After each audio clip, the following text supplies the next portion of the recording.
Right now, a 13-year-old video game is pulling in more than $1 million a day.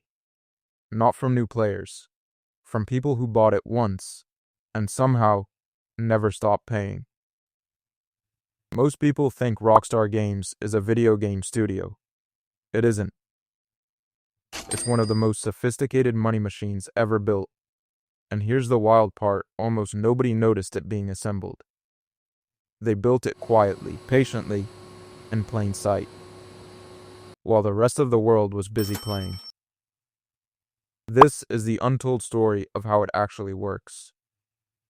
Rewind to September 2013. Grand Theft Auto 5 hits shelves, and it is a phenomenon from the very first hour. In its first 24 hours, it earns over $800 million. 3 days in, it crosses 1 billion at the time, the fastest any entertainment product in history had ever done it. Not the fastest game, the fastest anything. Bigger than any movie opening ever recorded. But here's the thing everyone missed in the middle of all those fireworks. That $1 billion, that was the part Rockstar expected. A one-time purchase. $60. Buy it, play it, done. The model everyone understood. The model that had a ceiling. And Rockstar had already decided it didn't want a ceiling. Because 2 weeks after launch, on October 1st, they quietly switched something on. No fanfare. No big announcement. Just a second mode. Bundled into the game you had already paid for. GTA Online. A living, persistent world running inside the very same game. And inside that world, they built something the industry had never seen at this scale. A second economy. Virtual cash. Virtual cars. Apartments, yachts, businesses, status, all of it buyable with real money. Through something they called shark cards. Sit with the elegance of that for a second. They had already sold you the game. Now they were selling you a feeling inside the game. The feeling of getting ahead. Of owning the better car. Of not being the broke one in the lobby, while everyone else cruises by in a supercar you can't afford. And almost nobody outside the industry was paying attention. But the money? The money was extraordinary. Year after year, quietly, consistently, by the early 2020s, estimates suggested GTA Online alone was generating north of $500 million a year.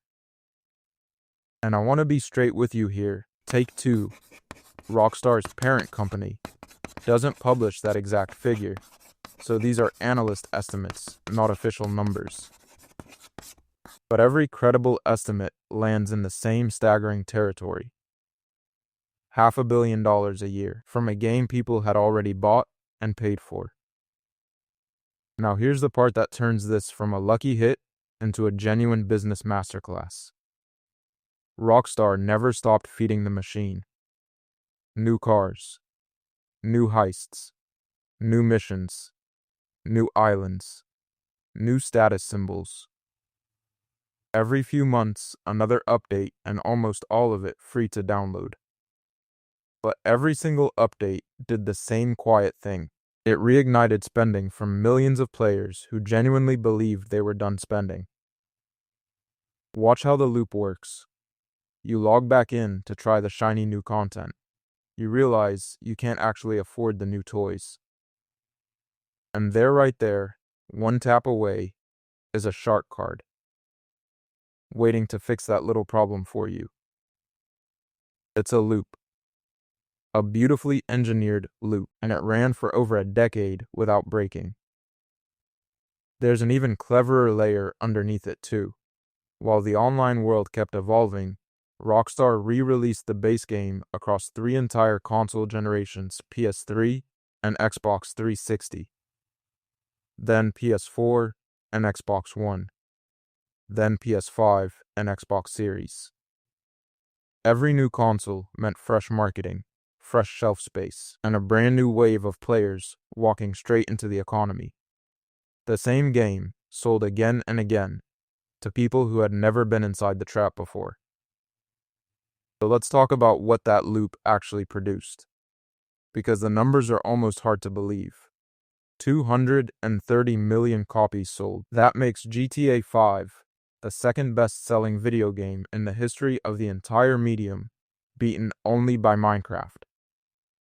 Nearly $10 billion in lifetime revenue. To put that in perspective, that comfortably dwarfs the highest-grossing films ever made. It cost Rockstar an estimated $265 million to make. They've earned that back somewhere in the range of 35 to 40 times over. And it is still earning. Today, in 2026. Estimates put it at over $1 million a day 13 years after launch. Let me give you the most brutal comparison I can. Studies of the games industry suggest that half of all games ever released earned $500 or less in their entire lifetimes. GTA 5 clears that number before most people have finished their morning coffee.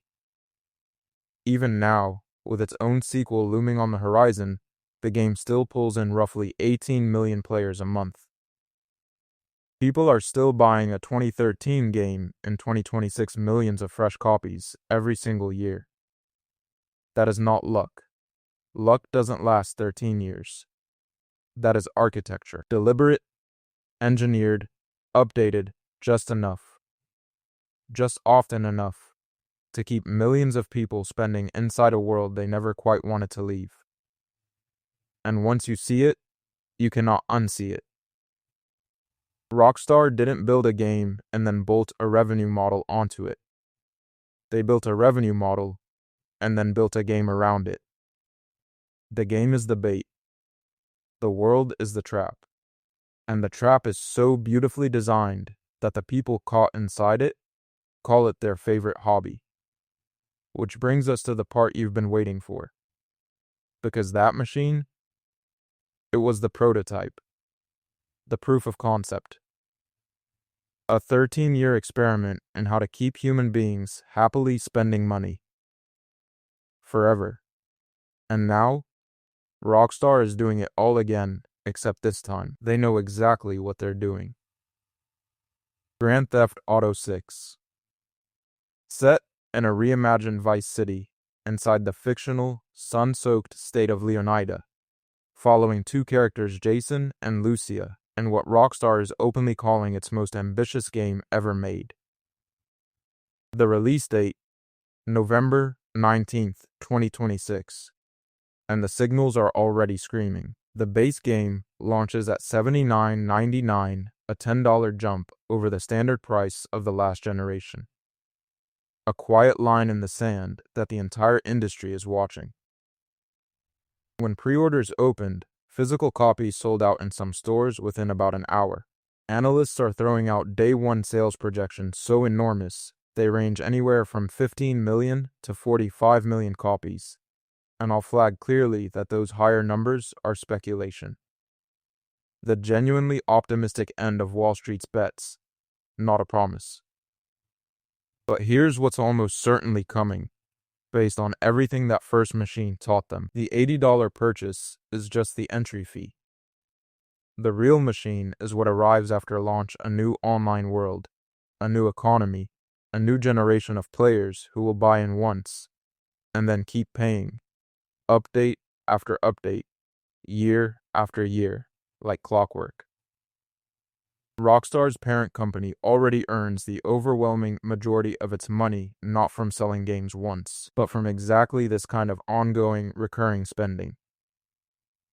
GTA 6 isn't a departure from that strategy. It's the perfection of it.